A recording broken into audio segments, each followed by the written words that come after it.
Yo, what's going on, y'all? What's going on? Welcome back to another Slimdiferous episode of the Audible Podcast. I'm your host to the most, the Wardy Sign, the man with the plan. And there's been a lot going on, of course. Uh, since I've last updated you. Well, I've actually updated you since then. The NBA season from last year don't count, right? So we already got that down in the books. That's already something that just doesn't exist because of the bubble, COVID. All sports were officially canceled. So whoever and whatever, however, and whomever may have or may have not won a championship last year, it makes uh, I don't care. Moving on to this year. So there's been a lot of discussions on my timeline, on my Twitter timeline, and in personal life. We've always discussed this. But I want to know how GMs and presidents of sports organizations, A, even get a job, B, keep their job for a decent amount of time, and C, how can they still get a fucking job after? For instance, now on the timeline, I brought up the former GM of the Minnesota Timberwolves, David Conn. He was there about 3 years, and out of those 3 years, he picked players that are not. I think the only player that may be in the league right now is Ricky Rubio from 2009. So he picked Ricky Rubio and someone else in the 2009 draft. So in the 2009 draft, before he even picked 12, Minnesota Timberwolves had two picks. And in two picks, they picked 2 point guards. And none of those 2 point guards was Steph Curry, who was picked maybe two or three picks after that. Now, this is I've heard NBA players discuss this, so I kind of take their opinion, obviously, over my opinion, when it comes to how players and how organizations mix. But there's no if Steph Curry would have went to the Minnesota Timberwolves. Steph Curry is a super duper star these days. With how trash teams like the Minnesota Timberwolves work, his injuries and how other trash organizations, the Phoenix Suns, the oh my God, the Atlanta Hawks, the majority, or Orlando Magic, the clear majority of the NBA is garbage. There's probably 4 teams, 5 teams that constantly compete and stay competitive. I should say stay competitive, in instead of competing deep in the playoffs, because you can be a team that doesn't make the playoff, but you can still have a competent team and you can still be a competent organization that just has plans, different plans. Yeah, today might not be your day. Next week, next year, 2 years after that might be your day. That's what I mean. You have a lot of organizations that plans for that. For instance, with the Pelicans, I'm not sure what the Pelicans thought this year was going to be. Maybe they thought it was going to be a playoff year. At the very least, it should have been a playoff year. But there's enough young pieces to where you can figure it out. You can figure out next year. You can figure out the next 2 years. Minnesota, good luck. And actually, let me put up all the NBA teams right now, because I like to physically embarrass. I'm just gonna Google NBA teams. That way, I get all of them. All right, go to NBA.com. Okay, so we're gonna go through all these NBA franchises, and I'm gonna show you the level of incompetence, or or I'm gonna just salute them. You know, or I may do both. I may just call them a piece of shit, and also salute them at the same time. Atlanta Hawks. So the Atlanta Hawks get no salute. This is why the Atlanta Hawks get no salute. I understand that Trey Young is a fantastic talent. The fact that proven talent, which was Luca, and I'm gonna jump in front of this. I wasn't on the Luca train at first, but I'm not an NBA fucking GM or president. I didn't see an 18-year-old win championships in Europe. I didn't watch that. I didn't see that. I didn't see none of that. But it's not my job to see that. I don't get paid hundreds of thousands of dollars and millions of dollars to be able to adequately scout talent and scout potential from NBA players. The Atlanta Hawks, let's just say Atlanta Hawks over the last 30 years have been an absolute dog shit franchise. There are a couple years with some 60, 64 wins. I think Budenholzer was there when they had the 64 year. They got swept. So you're gonna tell me they get 64 wins and they get swept? I'm supposed to show some kind of credence or credibility to that? I'm gonna just tell you I'm not, and we're gonna move on from it. The Charlotte Hornets somehow, the greatest competitor, and arguably, we can go arguably here. I think the majority will say that the greatest basketball player has no idea on how to draft talent or how to see talent. Maybe he knows how to cultivate it. I don't even think that's the thing. I don't think he knows how to do that. There are certain players, I think, and this is a position that um, Jerry West is kind of opened up. I know there's a lot of people in between that have probably done this. I know Steve Nash has been the most I say popular one as far as these modern times and being a player consultant. When Steve Nash went to Golden State, which is I'm sure how he carried himself there is how he got the job in Brooklyn, the coaching job in Brooklyn. And I'm saying this while I pull up the Charlotte Hornets draft picks. What do you say? It's already up. So, I forgot he drafted Shea Gilgeous-Alexander and traded him. Sweet Jesus. So you have these star players, right? And a star player, as far as I know, we haven't had a star player as a legendary coach in any profession that I've seen, basketball or football. A lot of these people that become coaches, they can be former writers, they can be former players, they can be people that just understand the X's and O's more than actually executing the X's and O's. Some people just like that. I've watched Earl Watson talk several times, and he just from the outside looking in, he seems very educated on the intricacies. Big word alert. Intricacies. Big word alert there. Big I word alert. It's not a big word, but for eyes, it's a big word. I've seen him speak incredibly well on basketball.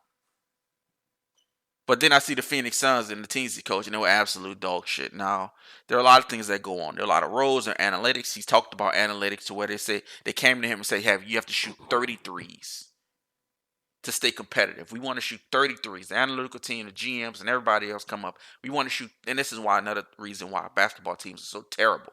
We want to shoot 33s. Well, he said, "I don't have people to shoot 33s with. Who do you want me to shoot 33s with? I can force Devin Booker to shoot 10 a game.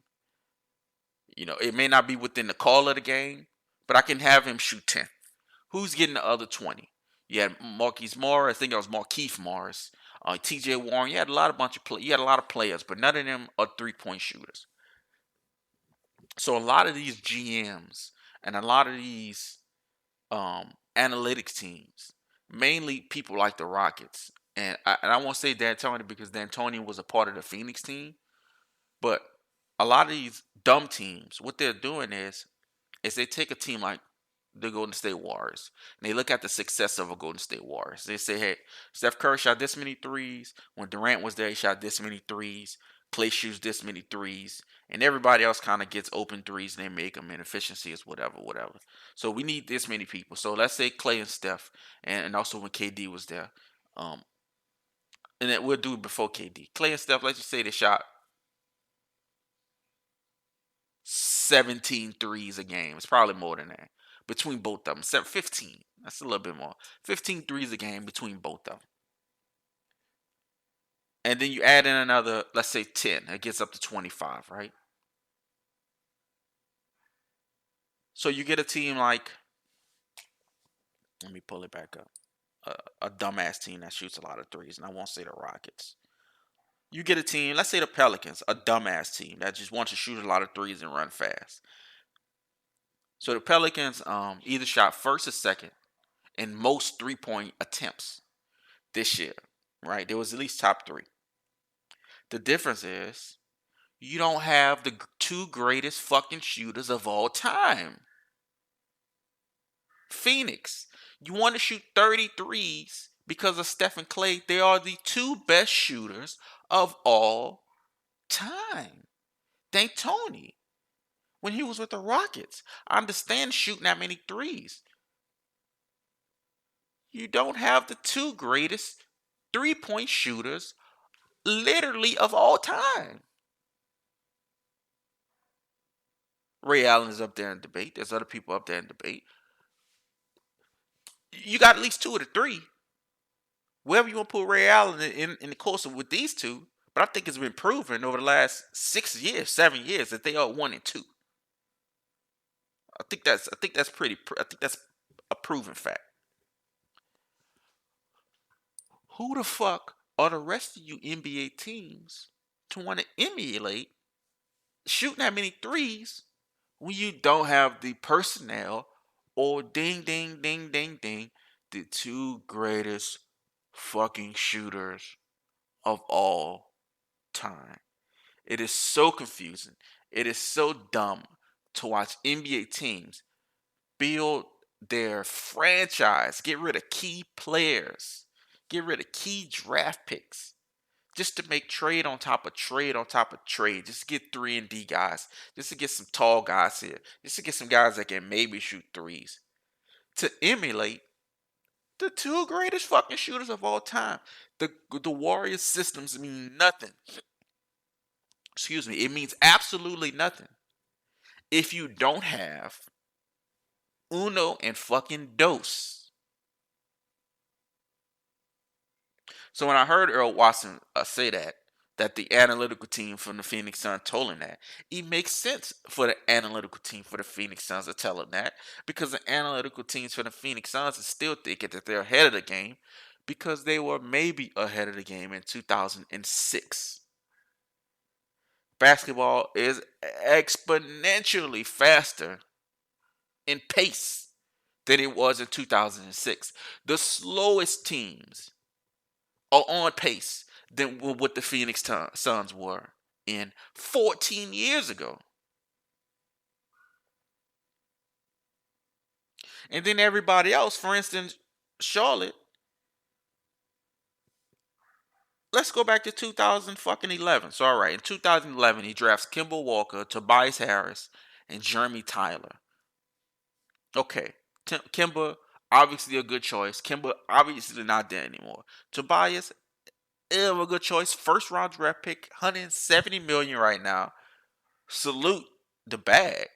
Tobias Harris is terrible. He's very fresh lineup. He's horrible right now. And I'm not saying he's a horrible basketball player. When you align what the salary is and what the production is supposed to be, he's a horrible basketball player. Things aside, keep spending them checks, player. Keep cashing them checks. Keep cashing them. Michael Kidd-Gilchrist and Jeffrey Taylor. Okay. In 2013, round 1, the number 4 pick, MJ, Michael Jordan, selected Cody Zeller. Michael Jordan, Noah Vonleh, round 1, pick number 9 in 2014 draft pick. Matter of fact, let me open up another thing. Let's go NBA draft picks 2013. And 2013 was a wonky fucking year because I think that's the Anthony Bennett year. It is the Anthony Bennett year. So in 2013, this is even crazier. Detroit, KCP at number 8. This nigga picked Cody Zeller at number 4. Oh my God. Otto Porter's at number 3. Oladipo is 2. All right, this might just be a bad year. But Cody Zeller is not a number 4 pick. I'm sorry. You know, I don't know what MJ got with, you know, maybe the white Midwestern boys used to be busting MJ ass in college. And maybe he's just trying to find a gym Like he just trying to find him a little. He trying to find him a Luca, or he trying to find him just a white boy. They got a whole bunch of fundamentals that he can just sneak in and try to um, because the thing is with Luca, why Luca is so great, and I've seen somebody else say this, I forgot who it was, is Luca has extreme fundamentals. He knows how to actually play basketball. Doesn't have to rely on athletics. And when the way NBA is now, the NBA is fast, but it's also real fickle. He knows how to get fouls. He knows how to get to the rim. He can also shoot. He can also do everything. Dribble your lights out and then dunk your lights out. By dunk, I mean dunking with a three. Frank Kaminsky at the 2015 draft. So Noah Vonleh was number 4 and number 9. So first of all, you getting the top 10 pick in 2011, 12, 13, 14, 15. And in 16, I bet you they traded, did something dumb. And in 17, you get a number 11 pick, you get Malik Monk. And in 18, it was Shea, but they traded Shea. Forgot they had something set up for that. And in 19, you get PJ Washington. And it was number 12. So MJ has a top 15 pick every year. Charlotte has a top 15 pick in the first round every year consecutively since 2004. A top 15 pick consecutively. And actually, I can say a top 12 pick. Except one year, which is the 16, because they dumped all their trade assets because they're fucking idiots. MJ is he's the greatest player of all time, but he just may be the worst selector of talent of all time. Uh, he's number one. So GM Jordan, GM Kawhi, and GM LeBron are the top 3 worst GMs of all time. But LeBron actually got a championship out of the dumb moves he decided to make for Cleveland, the second Cleveland run, the Miami run when they just wanted all vets in, and this Lakers run. Even though maybe they could have won something last year, the last year doesn't count, but it's a dumb roster in general. Um, the Dallas Mavericks, extremely stupid draft picks for several years. Got Luca. It kind of offsets a lot. It doesn't offset a lot because the rest of the roster is it's trash, right?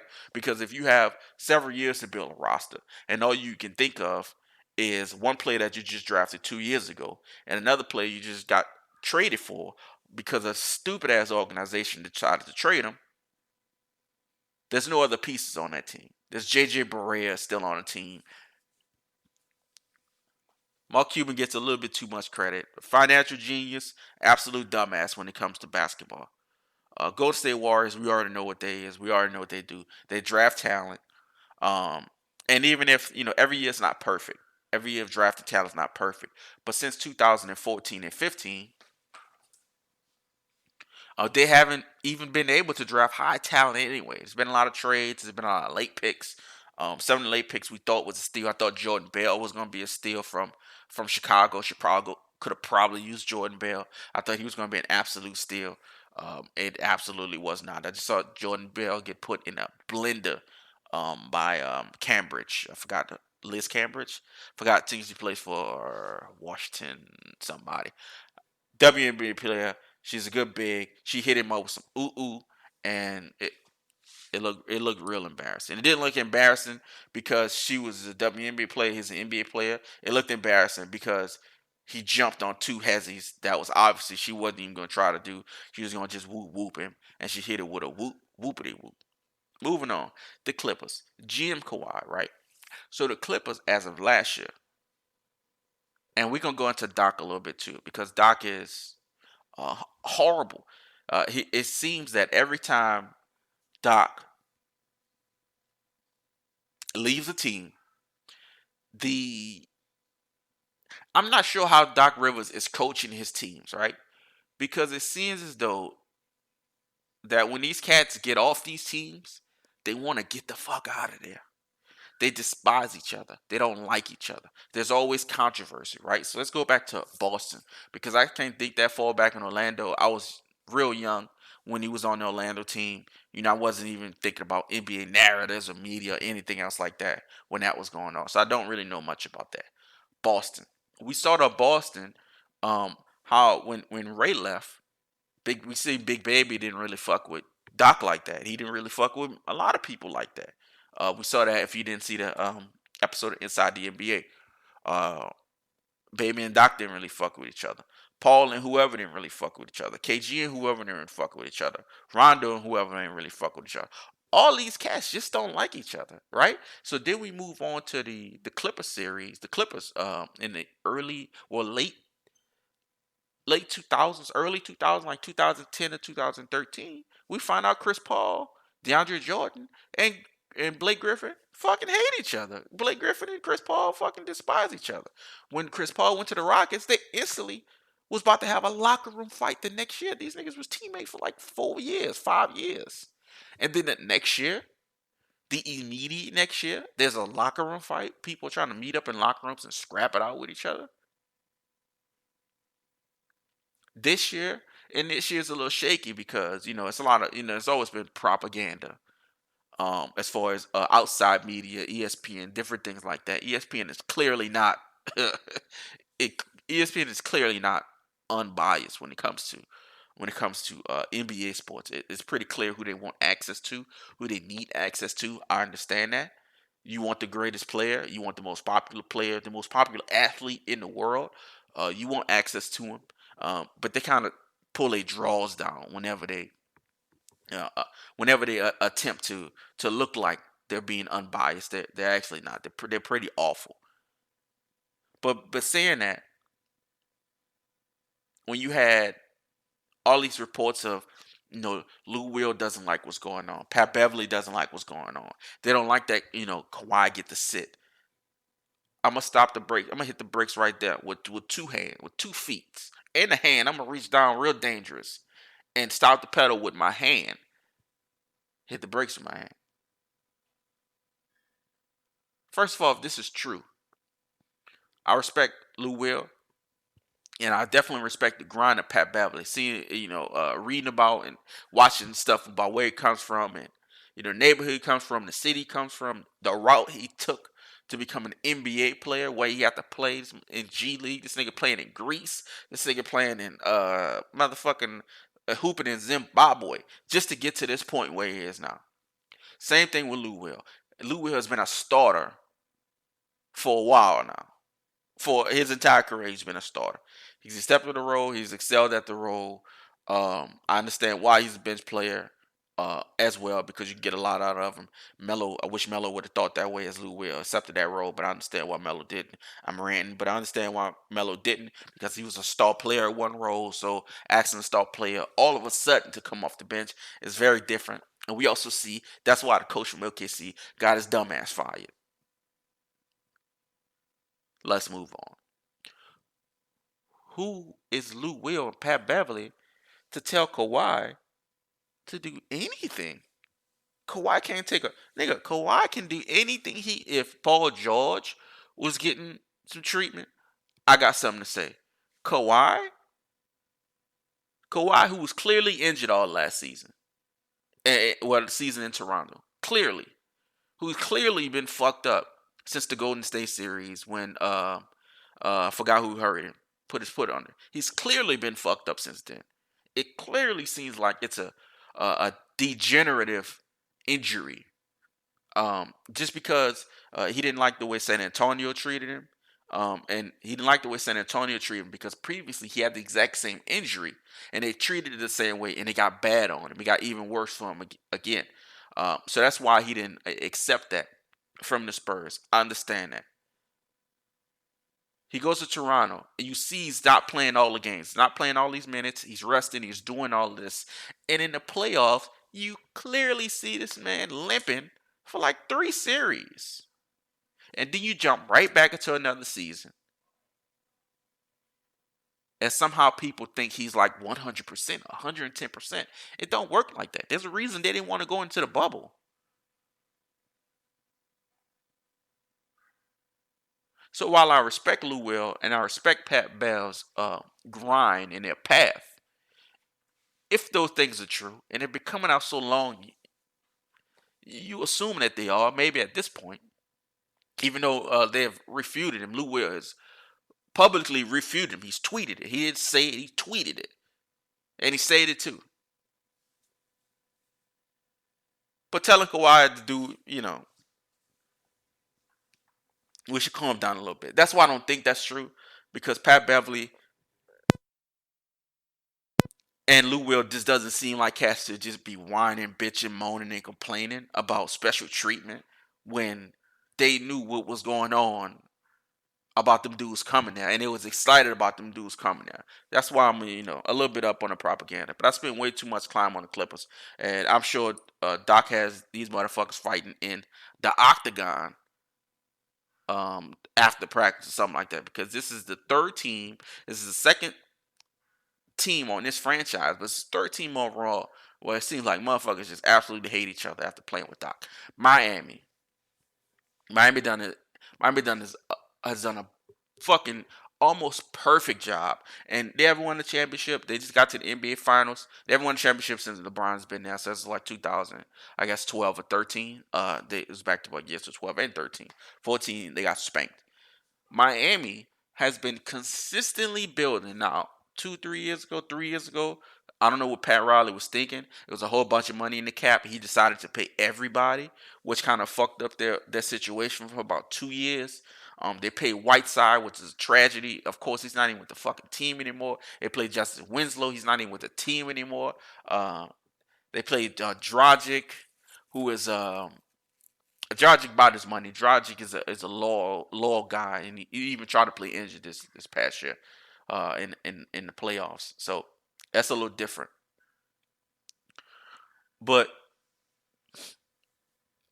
it just seems like with the right coach, a coach that if they had a weak and this is the thing about having a weak organization. If they had a weak organization, Spoelstra would have been fired in 2011 or 12. And I'm more than sure that's why LeBron left. Because Pat Riley wasn't going to fire Spoelstra. They wasn't just going to bow down and bring in any coach you wanted. And that's why as soon as they went to Cleveland bought in a coach that they're going to have for the future. They was planning on, Cleveland was about to get Gordon Hayward. Kyrie is the reason why Gordon Hayward got to Boston. Gordon Hayward is the reason why Kyrie is the reason why Gordon Hayward was going to go to Cleveland. They already had a team set. And then when Bron came back, it just blew the whole thing up. And it also got rid of their coach. Now, out of that, you got a championship. So, Cleveland cannot win a championship in the next 20 years for a piss-poor franchise. I think that's fine with them. That one championship that they got is more than good. They didn't get one for 60 before that. So, I think for the next 20 or 30, based off Brown, and the statue that's going to be in front of the Quicken Loans Arena once Dan Gilbert goes. There'll be a big statue in front of that arena. But when you have a weak organization, you have a weak GM, you have a weak president of basketball. David Griffin was that guy. That's why I don't like the hire. We'll get to the fucking Pelicans. David Griffin was that guy. Dan Gilbert was that guy. And they got rid of David Blatt after 1 year of going to the NBA Finals. Imagine your first year as an NBA coach after being the most successful coach in European history, whatever that means. He has more wins than anybody else over there. You just got the top 10 player from over there. So it's something good going over there, right? You bring him in and you say, hey, we're going to have a brand new core. And this brand new guy is going to be Kyrie. We're going to bring in Gordon Hayward. We're going to have a bunch of other pieces. And that's how we're going to build everything up together. From the ground up with our young pieces. And then when LeBron gets there, there's no young pieces. Number one draft pick gets traded. And several other young assets goes. Because when LeBron there, it's win now. Understand that. It's win now. Right? LeBron gets there. They win the championship. Kyrie helps secure that championship. They win the championship. They just get it done like that. They got it done. But what would the Miami Heat be now? First of all, who is the Cleveland Cavaliers coach, right? We don't know. What would the Miami Heat be now if Spoelstra got fired in 2011? Spoelstra got fired in 2012. I think Pat Riley would have been able to find an adequate replacement. But they're not Spoelstra. And that's when it comes to just weak organizations. Easily getting rid of a coach. Not grinding for success. People think just because Golden State went from here to here, there was a steady climb. Now, let me tell you, the climb was pretty fucking big at the end. But they were garbage for a while, for a long time. They were absolute trash. And then they had a playoff success. And then they had a playoff success. And then all of a sudden, it's championship. And I think people think you can just jump all of a sudden to championship without having those steady years of grinding and getting a mindset there. If you keep getting rid of coaches and get rid of personnel and bringing in this person and this person, how's anybody ever going to be able to get together or get along with each other or get used to each other? How is that going to be able to happen? When LeBron got there to LA, they made sure all of those people were either his people, clutch people, or veteran players, people that knew how to play. Rondo knows how to play, he knows his role. AD, clutch. KCP, clutch. Kuzma, clutch. All they had to do was come through when they had to come through. Danny Green, come through when you got to come through. That's it. Now, you got one of the greatest players of all time to offset everything. You had a really upcoming star to offset a lot of the incompetence that GM LeBron brings in. Because let me tell you what, that roster's dog shit. But when you have two of the top 4 players in the NBA, things can change. Obviously, let's move on. But big salute to Miami, because they stay relevant. And let me just get the diaper right now. Let me take a huge shit on the New Orleans Pelicans, right? So the New Orleans Pelicans, or the New Orleans Bobcats, Charlotte Bobcats, New Orleans Hornets, whoever you want to pin them to, New Orleans Jazz, add up all those years, and they are all very, very unsuccessful as a franchise. Dell Demps is the worst GM we ever had. He's gone now. Alvin Gentry is one of the worst coaches we ever had. He's gone now. I liked Monty Williams before. Monty Williams was doing some dumbass shit. Well, I didn't like him before. I like him now. I think he's a good addition now. He was doing some stupid ass shit, right? The owners, Gail Benson, loser franchise. The Saints, relatively new success. Super Bowl was in 2008. Very long time ago. 12 years. Mediocrity and heartbreak since then. The Pelicans, dog shit since then. So now you have a bunch of star players, right? Not star players. You have young players with potential. You have people like Drew Holiday. You have veterans like JJ Redick, right? And I think unfortunately this coaching decision was probably influenced by fucking JJ Redick. Love JJ Redick, like his podcast, enjoy the podcast a lot. If JJ Redick had anything to do with this hire, which I think he probably have 70% to do with this hire because Stans was his coach in Orlando, I'm gonna headbutt a fucking wall. Who is JJ Redick? Who am I? And first of all, who is JJ Redick in the grand scheme of things? I won't go crazy. We won't go in. You have to have a winning franchise. You have to bring in winning coaches. You have to bring in winning players. Players who have won in other places that you have confidence that's going to help you win here. Coaches that have won recently, the last 6 years, not won a championship because you can't find those. 3rd round in the playoffs, conference finals at least. Stan Van Gundy is none of that. Let me be a real analytical genius and let me use fucking Google.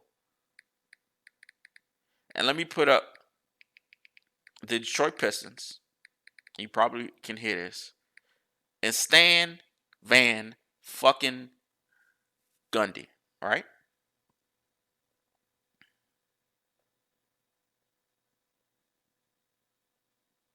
Now, so I think a little bit of this, or this Stanness, is from Stan being the coach of the Orlando team. But let me tell you this: he stopped being an Orlando team coach in 2012 after Dwight got him fired. 2012, right? So that's 8 years ago, right? He spent 4 years in Detroit. Four. Four. And let me get to it. Right. Head coaching record. Oh, let me get pissed off at this. Let me piss myself off real quick. Detroit, 32 and 50, 44 and 38, 37 and 45, 39 and 43. Fifth, third, fifth, fourth. I wanted to say those right. Fourth in the fucking division. In Orlando, third, second, first, right? In the division. And first is between 2007 and 2010. I want to throw something really bad, and I want y'all to hear it crash. I really want to throw something. I'm looking at the computer monitor, and giving it the clothesline from hell is really on my mind because we have players that are signing to Clutch, and they're signing to very, very prominent sports agencies. And what they see is they see their GM, not the GM, their agent, putting their other, how I say this, co-workers or NBA players in positions to either win championships or get big money. How much big money has the Pelicans ever given away? And Jesus Christ, how many championships have they ever won? So we don't have a history of paying people except AD, and he bounced and got a fucking ring the next year. And we have never won anything. Barely even winning playoff games, even when AD. Barely even winning playoff games. Barely winning a fucking playoff series. We probably won one series in 8 years. What is Stan Van Gundy?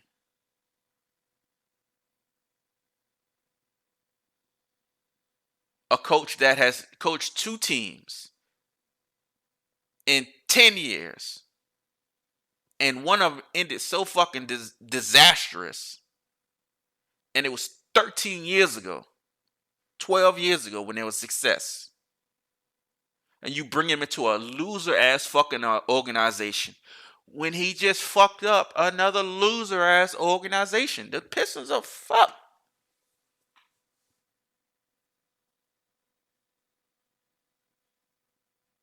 The Pistons are even more fucked than when he was before there. Before he got there. Because now they're sitting on a big ass Blake Griffin contract. And Drummond is gone. And they try to play both of them together. Stanley Johnson. Bro, let me. I'm so. I'm in the pod right now. I can't even get to the other teams. I'm so fucking mad. The Detroit Pistons roster in 2018. He was there, right? I just looked the bullshit up. He was there. This nigga was there. And that's Dwayne Casey. 17. Let's go 16. Yeah, this nigga's the coach. So not only he had the benefit of building his own team, now everything works perfect. But if I tell you, hey, this is your pen, you get the fucking pad, and you get to draw whatever you want. and you bring back me a fucking stick man, I'm gonna think you an idiot. Eric Baines, Reggie Bullock, KCP. He wanted to pay KCP $83 million.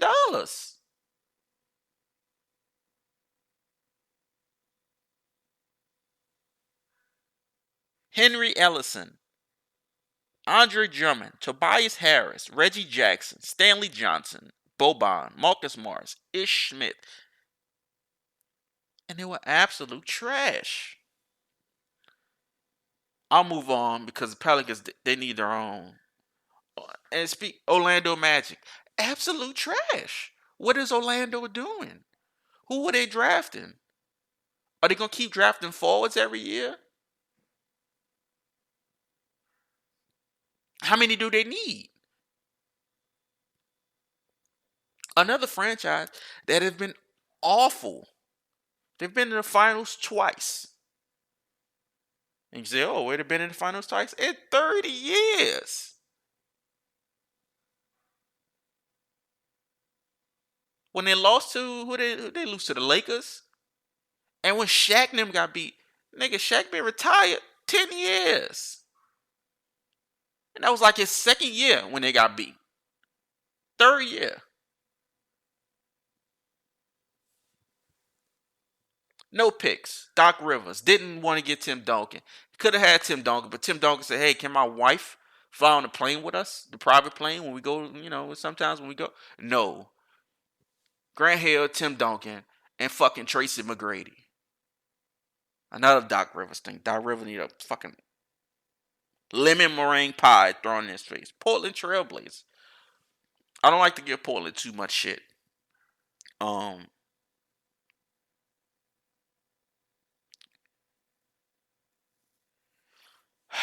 Yes, I do. Why am I saying I don't like to give Portland too much shit? Of course I do.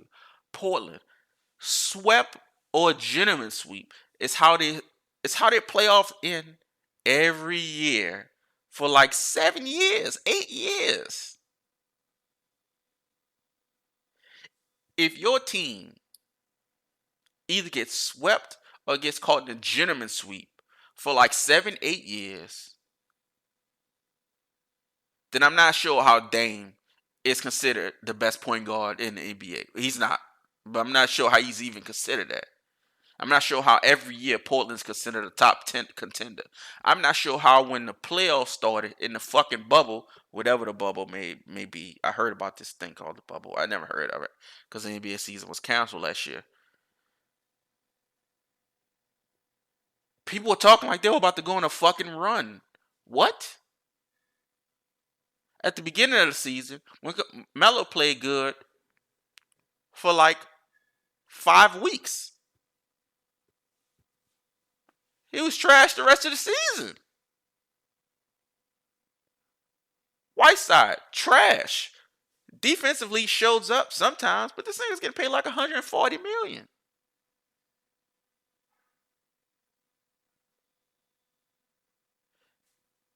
If your team has a player and y'all get either swept or you get a gentleman sweep, then you might as well blow up the fucking team. You got a star player and some good players. They got some good players. You got a star and good players. And the only thing you can figure out every year is a 5, losing my 5. Last year they got swept. The year before that they got swept. The year before that they got swept. The year before that they lost some.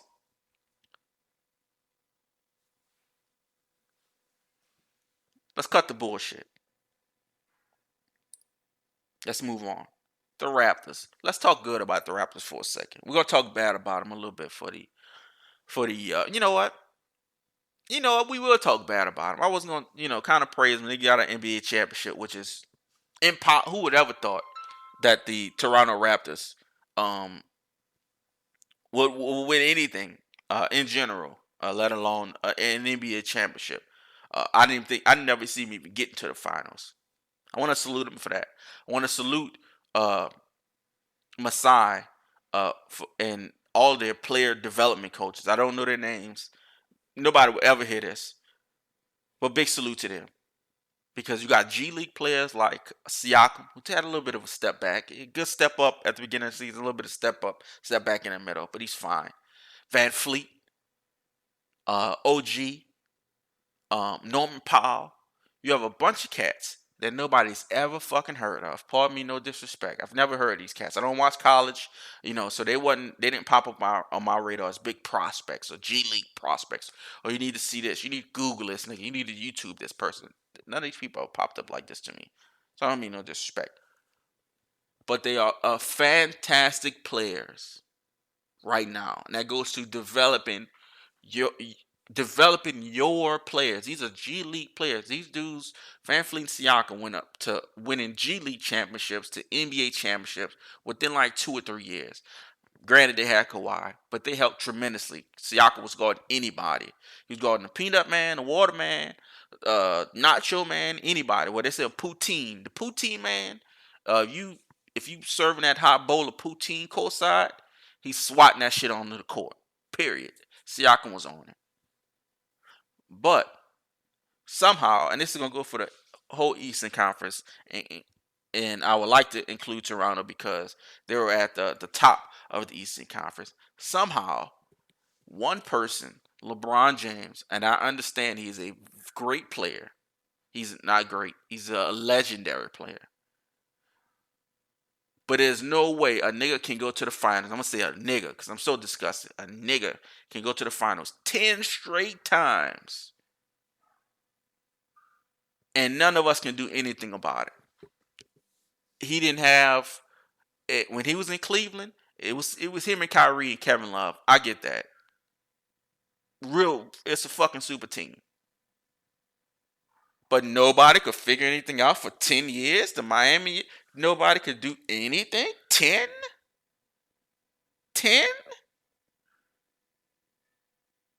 10? No Eastern Conference team could figure any fucking thing out?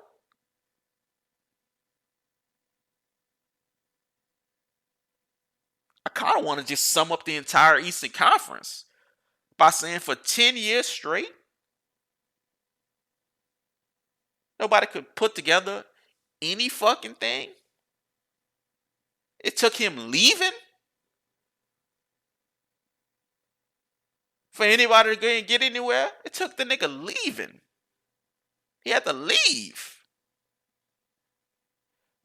For all of these billion-dollar franchises to advance.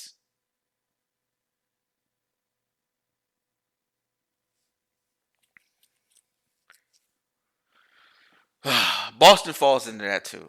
We got Boston next up. So big salute to Boston. For nothing at all. Boston is such a shitty place, shitty franchise. They don't deserve a salute for anything. First off, how could you fuck up the Kyrie? Let's go back. I'm real disgusted with Boston.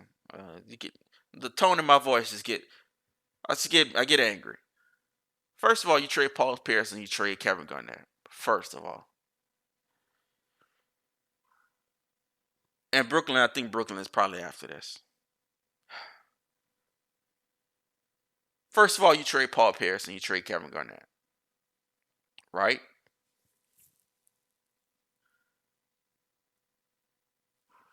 You trade Paul Pierce. That's like trading Kobe if you the fucking Lakers, right? Is that not close to being the same thing? It's close. That's like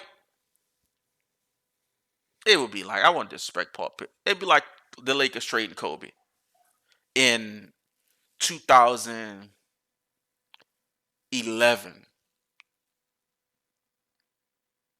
Not 11. I would say 13 or 14. Whenever he had the Achilles injury. When he had the Achilles injury and he walked off on his own, that's like the Lakers trading him after. You get no points for trading your franchise player. No points. And then you trade KG. You trade him over to Brooklyn, right? You get a whole bunch of draft picks in. The draft picks lead to, I guess, Tatum. I guess Tatum was a part of that. and nothing else. This is one of the most underrated things. I think most people haven't seen. There is a reason why the Boston Celtics over the last, I would say, 6, 7 years are in trade rumors. They're always trading, and they never actually trade anything. Nobody really gets traded except Paul Pierce got traded, IT got traded. Everything else is a lot of rumor and a lot of innuendo.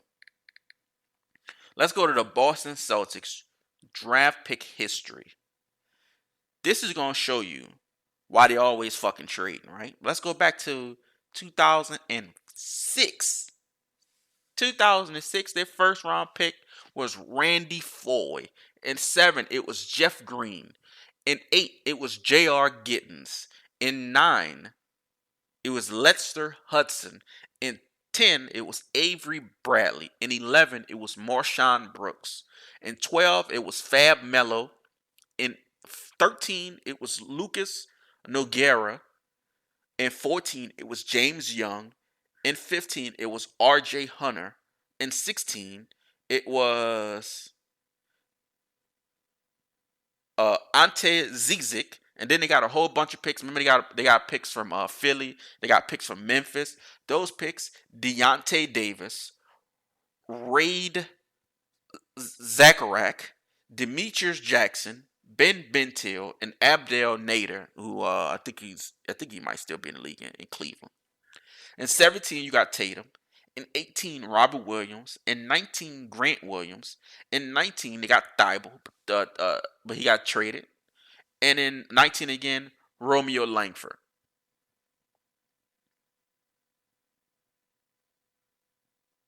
There's a fucking reason why Boston is in trade rumors every year. Because Boston doesn't know how to fucking draft. The only reason they have Tatum is because Philly jumped in front to grab Tatum.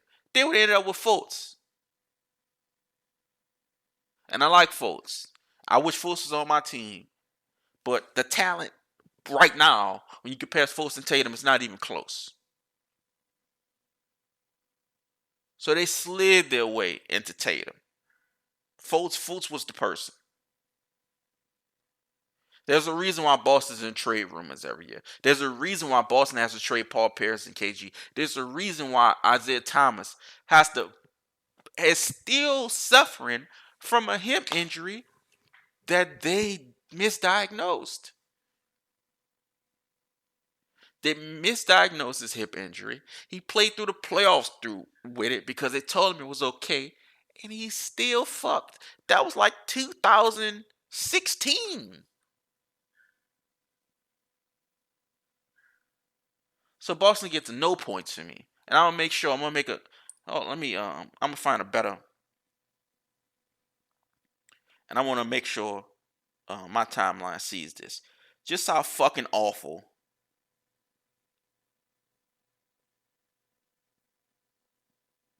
Boston is when it comes to. Can I don't know if I can.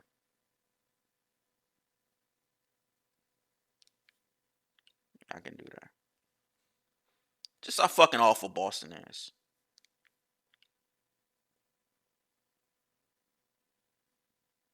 They're not good people. And we can go all the way back to 2003. Troy Bell, Al Jefferson, Delonte West in 04, and 5, Gerald Green. It, they're one of the worst drafting teams that you're going to find, period, in general. Let's move on. Chicago Bulls, irrelevant. The Denver Nuggets. I want to salute. I'll salute them. I'll salute them for actually bringing in um, young talent and cultivating the young talent. Now, Denver is a very, very mediocre franchise, but they're very new. Well, they're not a new franchise. Denver's been around. Why does why does Denver always seem like a new franchise to me? Denver was around like the fucking late 70s and 80s because they had a prolific offense in the 80s, and they had Robert Pack in them with the 90s, and they haven't done anything a jack shit. A big salute. They got a lot further than I thought they would. Um, Houston Rockets. Um, I don't know if I have another Rockets rant in me. The Rockets for the last 9 years have been trading away every last draft pick, first round draft pick they had for the next 6 years after this one. So I don't think they have a first round draft pick until at least 2026 or 2027. They just fired the GM, who's been just patching fucking holes together off a bullshit dumb system that he thinks he can emulate off of the Warriors. But they don't have the two greatest shooters of all time. And they have Daniel House. And they have Doc Rivers' son. I can't remember his first name right now. I don't really know who they have. I don't really know what they have. I just know they're trash. I know they have a terrible owner. I know they now don't have a coach, and they don't even have a GM. They're right where I need them to be, which is in hell. Lakers, I don't know who that is. Milwaukee Bucks. Milwaukee Bucks did the Milwaukee Bucks made, and I don't know if y'all saw this, right? So throughout the playoffs, in the in the post game interviews, Giannis came off very sarcastic to me when they said, "Hey man, why you only play 30 minutes?" He said, "I only play what the coach tell me to play." Well, you did 30 minutes. Why don't you play? He said that like 3 or 4 times. That he does what the coach tell him to do. Hey, why you do this on defense? Why you do this switch? I do what the coach tell me to do. To me, that came off very sarcastic. I'm not sure if really anybody else came off like that. Budenholzer had a couple words that were also real secret, asshole-ish, and sarcastic as well. Not directed to Giannis, but just in general.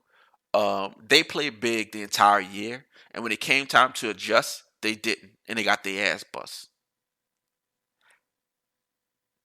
Giannis being that sarcastic, y'all can go back. I can pick up sarcasm maybe a little better than most, and I may be tripping. I may be a little paranoid and saying he was sarcastic. But when he says I'm doing my coach tell me to do, that sounds like pure fucking sarcasm, especially when it comes from a star player. I don't think they adjusted. I don't think they made the right choices. I would say they should have kept I don't know why I remember his name. It was a point guard that went to Indiana. He went to the Pacers. I could have said they could have kept him, but he's been injured most of the season as well. And I think he even had COVID at the fucking end of the season. So he was very injury prone, which is probably why they didn't re-sign him. But the Bledsoe, Middleton, and company thing is obviously not going to work.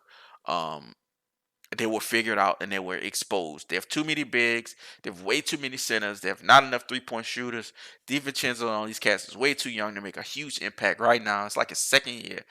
Both of the Lopez brothers, even though they play well, that's regular season well, nobody really stressed the floor like that. And when it came time, they were just simply unplayable in a lot of scenarios. And this is the second time they've been figured out. And this is even worse because I think it was either a sweep or a gentleman sweep. And the MVP don't get a gentleman sweep. The Knicks, all-time terrible. Maybe one of the worst franchises in the history of sports in general. Really nuts to be said about the Knicks. The 76ers. 76ers, right? So the 76ers have this thing where they're trying to force relevancy. Did I say relevancy right? I don't want to say it again because I might mess it up. They're trying to force it. And they did it by a couple years of tanking. My couple years. It's like 6, 7 years of tanking. And 6, 7 years of tanking ended up in Embiid and Ben Simmons. And nothing else. Nothing else. Fultz is gone. I don't know who else they got. They have nothing else to show for all of that tanking. Jimmy Butler they had last year, he's gone. I don't know what else they had. But a lot of what they had is gone now. They didn't make any relevant draft picks. We have the center. They drafted like a center 4 years in a row. We have one of them. Nerlens Noel is gone somewhere. Embiid and Simmons are going to break up at some point, and if they don't, when Doc Rivers come in, they will box on the court. They already close to boxing. Going off of Doc Rivers' history, they definitely will meet in the fucking octagon at some point. And you still have Tobias Harris with $170 million contract. Big salute. I'm not in any way disparaging Tobias Harris for getting that bread. But in the terms of, I guess, basketball contracts, which I still barely know, I'm a casual. But $170 million is a lot for a nigga that's not putting up spectacular numbers. Just my opinion. Sacramento Kings, one of the all-time worst franchises. The Sacramento Kings, I don't even have to look at, I put up Boston's draft history because you may be surprised by Boston's draft history. Just because they may have some young players and they have been somewhat relevant in the playoffs. But drafting, they do not do well. They have not done well. And I just brought up 15 years of it. 15 years. And matter of fact, you go back in the 90s. Boston didn't even draft well in the 90s. Boston hasn't drafted well since the 80s. Throughout the entire 90s, they were trash. Paul Pierce is there by himself for a very long time. They didn't get anywhere close to relevant until the late 2000s. Paul Pierce got drafted in like 96. The late 2000s when they win their ring in 07, 08, something like that. It wasn't 11, 17. It was probably 2008, something like that. 8, 9, probably 8. So Paul Pierce was there like 14 years. So when I bring up people like Boston, I bring up other teams. You're kind of surprised by the draft choice. If I tell you about the Knicks, if I tell you about the 76ers, if I tell you about the Kings, you wouldn't know what the fuck I'm talking about. Well, you would actually know what I'm talking about because we already know they don't draft well. And it's not the players, man. These players go in these college situations and overseas situations and all these different and they ball out. And they get to a dog shit franchise. And all of a sudden, people think they're a bust. Anthony Bennett, he might be a bust. Deion Waiters got picked up real high. Yeah, he might be. They could be bust per se. But Cleveland being an awful fucking franchise and being in pure chaos most of the time, it has a lot to do with that. Sacramento being pure chaos since 2001, and then pure chaos every year before that. In the 90s, they were trash. In the 80s, they were the worst of the worst. In the 2000s, they were the worst of the worst. Late 2000s. 2011s up to 2020, still the worst of the worst. It is a bad franchise. Utah Jazz. It's no fucking Jazz in Utah. Brooklyn Nets. The Brooklyn Nets. So the Brooklyn Nets are a little confusing, right? So their history, they're trash. Going purely off history, purely off what they've done, purely off what they have accomplished, which is not much. Purely off them making maybe the worst trade in NBA history for Paul Pierce and KG. They're trash, right? But they had a good coach. They have nice developmental pieces. Dinwiddie, Jared Allen, LeVert. Players that I wish at some point could end up anywhere else besides Brooklyn. They didn't even end up on the Pelicans because I want anybody on the Pelicans because all they're gonna do is get fucked by coming to the Pelicans. I want Ingram to leave. I want Zion to leave. I want everybody to leave. We're gonna jump back on the Pelicans. I'm pissed. I'm gonna have to make an episode on the Pelicans. I want all of them to leave because none of those players, Zion, don't deserve to be in a New Orleans situation when nobody will hold him accountable for whatever's going on. I don't know if personal situations, maybe, parent must be sick. He had COVID. Somebody had COVID. He disappeared for a couple of days just out of nowhere. Just, I don't know what happened in the bubble or, something that could have been called a bubble. Brandon Ingram, fantastic player. Lonzo, very good developing player. Number 3 pick, so he shouldn't be fucking developing now. But he's been in horrible situations, so how can you really blame him? He did the Lakers thing. The Lakers were supposed to be developing him. All of a sudden, All of them are shipped out, and they're going to New Orleans with Zion. And after the first year of them being there, they don't even have a coach no more. Now they got a brand new coach, and this brand new coach is an old school coach. It's fucking Stan Van Gundy. So we'll see how they do that, because I know Lonzo drafted when Stan was in Detroit. Hell yeah, he was. So he played against him. He know they trash. So I'm not sure how you can continuously blame these young players. The best player in college has to go to the worst NBA team. The best player in college has to go to the worst NFL team. Joe Burrow just had an amazing in LSU, and he has to go to the Cincinnati Bengals, which has been trash for his and my lifetime, and yours too. So maybe this might be a draft thing. Just pull all these fucking names out of hat. Just put more names in the hat, but pull all their names out the hat. Like, if I'm dead last, instead of one name in the hat, put like 6 of them in there. Put 8 of them in there. Six is fine. If I'm within a certain tier, you know what I'm saying? If my team was between 15 to 10, throw like 4 names in the hat. 3 names in the hat. Excuse me, 3 names in the hat. Just to some type of balance. We can't have the best players in collegiate football and basketball history constantly going to the worst franchises in NBA and NFL history. Phoenix gets another top 10 pick. They be getting top 10 picks forever. We went over somebody. The Hornets be getting top 15 picks for like 15 years.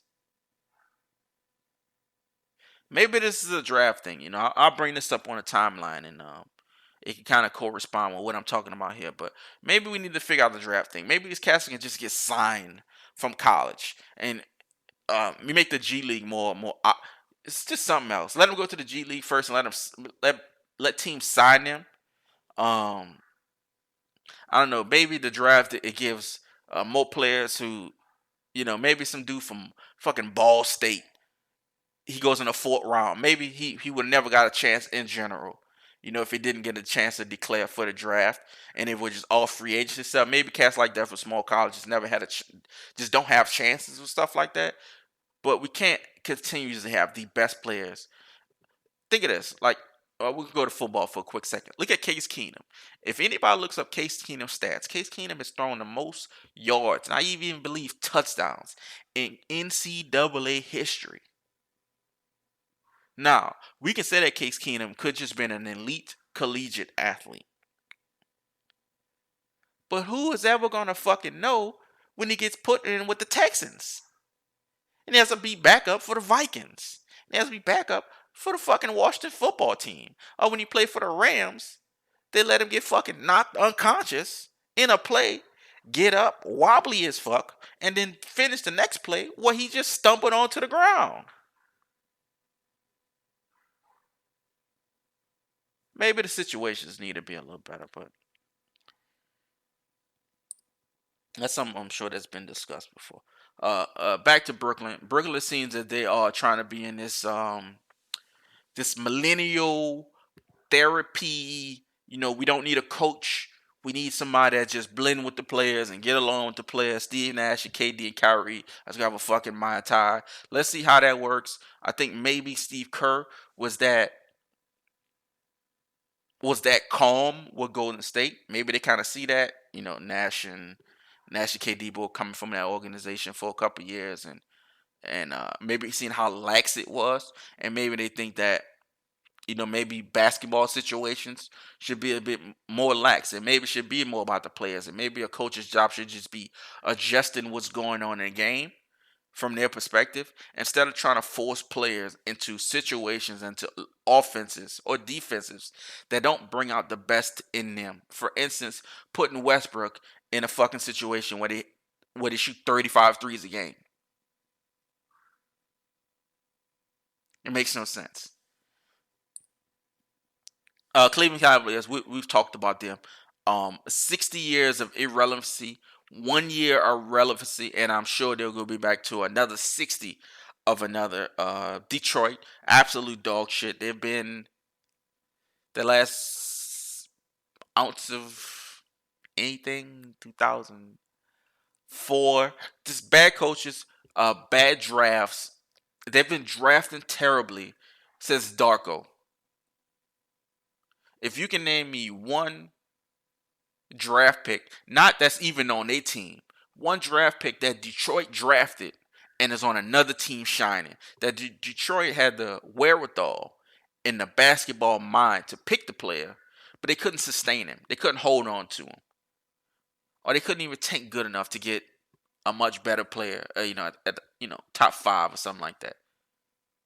You can name any player that Detroit has drafted since 2003 that is relevant or that was relevant in any top 10 discussions. Please feel free to let me know. Whether that, and like I said, that player didn't have to play on the Detroit squad. Maybe they traded him. Maybe they drafted, they traded him, etc. Things like this. Things like this happen. But Detroit is an awful, awful franchise. The Indiana Pacers is an awful, awful franchise. There have been moments of relevancy, but their relevancy is mostly just losing at the biggest stage. For some reason, they fired their coach after they were like maybe a 4 or 5 seed last year with nobody. They made it to the bubble. They couldn't do well. Oladipo was just trash. And then somehow the coach get fired. Even though they didn't have Sabonis, which is their best player. And throughout the season, they had Sabonis for a little bit, who was balling. He was balling all last year, getting none but crazy double-doubles. And they had a lot of players just playing up. TJ Warren playing up. Oladipo has been hurt the last 2 years. So you had the guy who's supposed to be your number 1 player, and he's been hurt the last 2 years, and you still make it to a top 4 seed and a top 3 seed, and he fired a coach. I would have loved Nick McMillan on my team as well instead of Stan Van Gundy. Memphis, same kind of route as a lot of these other teams. A lot of young talent. We'll see what they do with them. They've been able to sustain talent. And I like Memphis because they changed guards real quick, and they went from Zebo Conley to Gasol within like a year or two. And all 3 of them gone, and all of a sudden it's just this brand new team. And I like how they just shift identities. They went from, hey, we had the old regime, it didn't work. We're gonna get rid of them. We're gonna come in with the new regime, and we'll see how it works. We don't know how this new regime works, but with people like John Morant, Jaren Jackson Jr., I'm sure they'll be fucking A-okay. Minnesota Timberwolves is why I even started this discussion. I'm not sure if I discussed them at the top of the show, but the Minnesota Timberwolves is one of the worst franchises in the history of sports. And let me tell you how bad they are. Let me, sometimes we think about these teams and we just think about it in relation to how long, maybe we've been alive. For instance, like the Miami Heat is a 90s franchise. The Miami Heat wasn't around in the 80s. Miami Heat, I think, became a franchise in like 91, 92, maybe 90. You don't see any Miami Heat 1978 talk. It just doesn't go like that, right? So you have a lot of teams like that. Obviously, we know, I think our last franchise teams were, it was probably truly Memphis and in Toronto. Well, Vancouver and Toronto in that time. That was like 1995, I think. Let me go to Minnesota's history, right?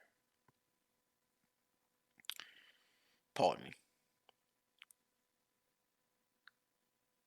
So Minnesota franchise history, right? Minnesota became a franchise in 1989/90. I believe that they came in the same year with the Miami Heat. Now, comparing them to the Miami Heat in anything besides the year they came in would be fucking stupid. So they've been in the league 30 years now. And in 30 years, they had a 58 win season in 2003. And that is the most wins that they've ever had in franchise history. And that's 58. After that, 44, 33, 32, 22, 24, 15, 17, 26, 31, 40, 16, 29, 31, 47, 36. And last year they won 19 games.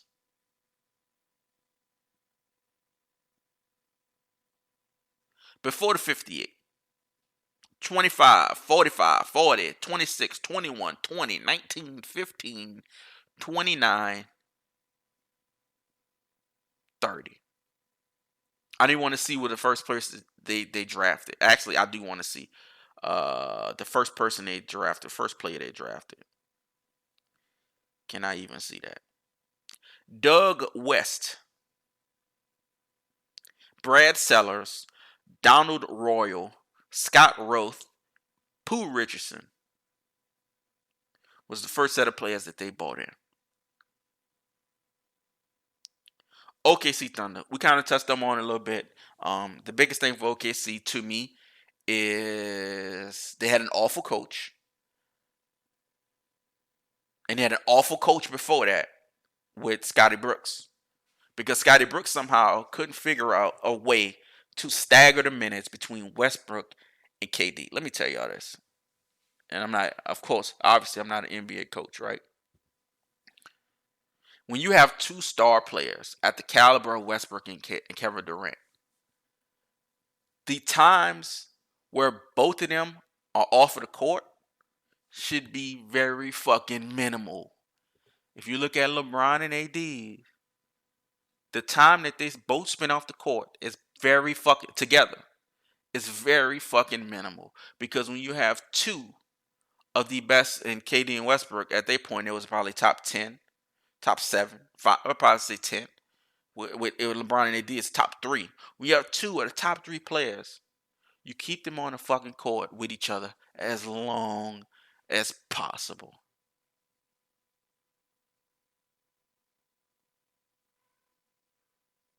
Surprise. Phoenix Suns. We discussed the Phoenix Suns. The Phoenix Suns are one of the worst franchises in the history of any sport. They do nothing. They win nothing. They draft nothing, and they draft high every single year. Let me go to Phillies, not Phillies, Phoenix's draft. Um,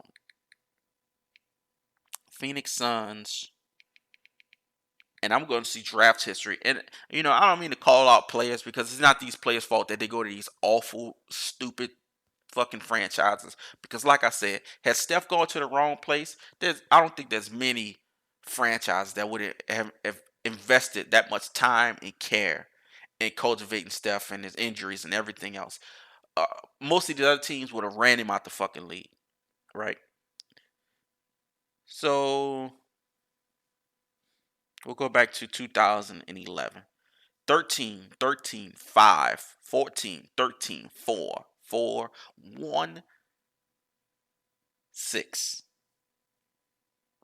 That's the draft pick spots of Phoenix Suns for the last 7, 8 years. Before that was 13, 13. I said those. And Robin Lopez, Earl Clark, Rudy Fernandez. They drafted Rondo in 06. Of course, they traded him. Earl Clark. Um, Markieff Morris was a number 13 pick. I mean, it's just some amazing stuff when it comes to Phoenix, and they're awful. This has been so depressing. I just can't wait to get to be done with this, and we're almost done. I've never been so um, depressed and angry at how people who make multiples of millions and thousands of dollars can be so bad at their job, still make so much. I'm halfway jealous. San Antonio Spurs. There's nothing bad to say about the Spurs. The only thing bad to say about the Spurs is that maybe Pop. I think maybe Pop underestimated how NBA players actually think. I think he had the benefit of having a guy like Tim Duncan and having a guy like Tony Parker and having a guy like Manu Ginobili and David Robinson. All of these cats that are just, I would say humble, because there's a lot of people that's humble. That was just in it for the team. Tim Duncan could have left a lot of money on the table. Um, but he also has 5 championship rings. So how do you equate that? Because if I'm worth 40 million and you work 80 million, you got 40 more million than me. We probably stay in the same neighborhood. We probably drive the same car. We probably go to the same restaurants. Our kids probably go to the same school. Most of the things we do is most of the things are exactly the fucking same. You know, your purchases may be bigger. The purchases may be fucking ginormous uh, at a certain point. When you add in 5 championship rings, it balances things off a lot. So I don't have anything bad about the Spurs. They've only missed the playoffs 2 times in like 25 years. The first time they tanked purposely to get Tim Duncan, and then last time was last year. So there's nothing bad to say about the Spurs. Only that maybe Pop underestimated how selfish. Because I think the LaMarcus Aldridge thing could have thrown Pop off, because how could you get a guy that is not even, I won't go at LaMarcus Aldridge. Realistically speaking, LaMarcus Aldridge is not a third of what Tim Duncan is, especially when it comes to the Spurs' history and production overall. We could keep it real. And there was a lot of, he wanted to get traded after the first year. Oh, I don't want to play like this. I don't want to step back and shoot threes. I want to play this way. I want to play inside. I want to play mid range. He wanted to play the way that he only knows how to play, and that nobody else in the league is playing like that now. And I guess for Pop, for them to not be able to figure it out, and for him to just get traded, and the Pop would be like, I'm not fucking just trading you, son. It's just not. It's not gonna happen like that. And I think the same thing may be happening with DeRozan. So I think that's why Pop maybe wants to step down, and uh, that's the only bad thing, and that's just rumor and innuendo, to be quite honest with you. So the only bad thing I got to say about the Spurs is something that somebody may have made up, and I just read it. Washington Wizards. Washington Wizards. Again, one of the worst franchises in the history of sports. When I make an NFL version of this, we're gonna really talk about how bad can be.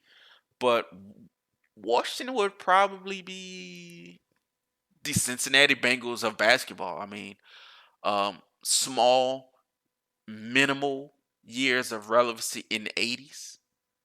I don't think the Bullets was even popping back then. There was another team. There was the Generals. I don't even think that was the '80s. It's probably the '70s. I don't think that was the NBA. That's probably the ABA. So Washington has been bad for as long as you or me or John Wall or Bradley Beal has been alive.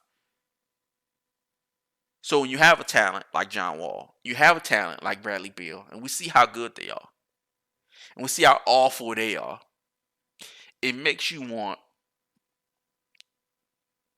to wish them out of a bad situation. But Bradley Beal signed a big ass contract last year. Last year. Now, granted, he would have got less from another team, I believe, but he signed a big ass contract to stay. John Wall signed a huge ass $40 million big dog contract, a big dog, a chili cheese glizzy contract to stay on board. So as much as I want them to go onto another situation, much as they probably should go in another situation, they signed up for this one. So if you sign up for this situation and your team is fucking trash, I don't want to hear about no Bradley Beal trade shit. Because he just signed a contract last year. Now, I mean, he got that contract and maybe they offer more money, like I just said, but you signed on the fucking dotted line. I just said Tim Duncan, I'm comparing Bradley Beal to Tim Duncan. That's how tired I am right now of everything I've gone through. We're going through these teams, and I'm comparing a guy that can score a little bit to Tim Duncan. Thank y'all for listening. I appreciate y'all listening to the pod. I'm going to do another very, very depressing episode, and I'm going to make sure I drink when doing I'll do some shots. I'll do a shot every time I get angry doing the football one, because the football one will just have a, I might even cry doing that motherfucker. Thank y'all for listening. Holla.